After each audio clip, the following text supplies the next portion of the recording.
Gipaubos sa Basic Life Support Training ang pipila ka mga residente sa Sitio Campinsa, Barangay Manipis, usa sa mga bukirang barangay sa Talisay City. Ang report ni Femari Dumabo. Mga residente sila nga nagpuyo sa bukid nga parte sa Talisay City.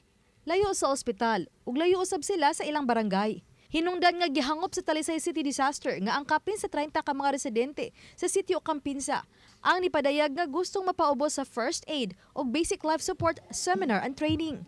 Sama na lang sa hand-only CPR. Among gisugdan karon with the help of Mercy in Action nga program nila nga beneficiary sila sa usa ka scholarship, no, nga ang ilang mga anak ma-scholar nila basta iagi og training aning usa sa ato ang program nga first aid and BLS. Layo gud ni Campinsa, no? Layo kaayo ang response time. At least mahatagan nato sila og kanang mga immediate nga treatment, no, nga mahatag nato sa ato ang mga kauban din sa community maski layo pa ang hospital nga dalhan. Dugang ni Joel Sisa nga pilot area na kini sa uban pang mga sitio sa nagkadiyang barangay sa Talisay City.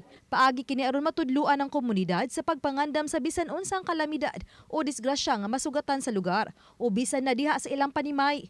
Anaa may gibansay ang Talisay CDRRMO nga mga community first responder sa matag barangay. Mga niboluntaryo usab nga maoy magsilbing first responder kung adunay mahitabong disgrasya nga manginahanglan unya sa first aid.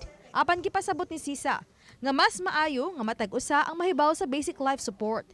Gahapon na human ang tulo ka adlaw nga training, dida dunay good hands-on og examination sa ilang nakatunan.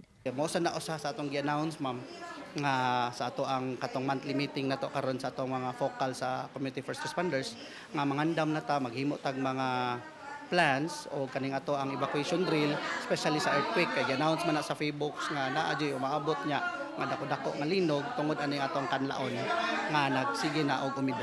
Uban ni Godfrey Relien, Femari Dumabok. Balitang Bisdak.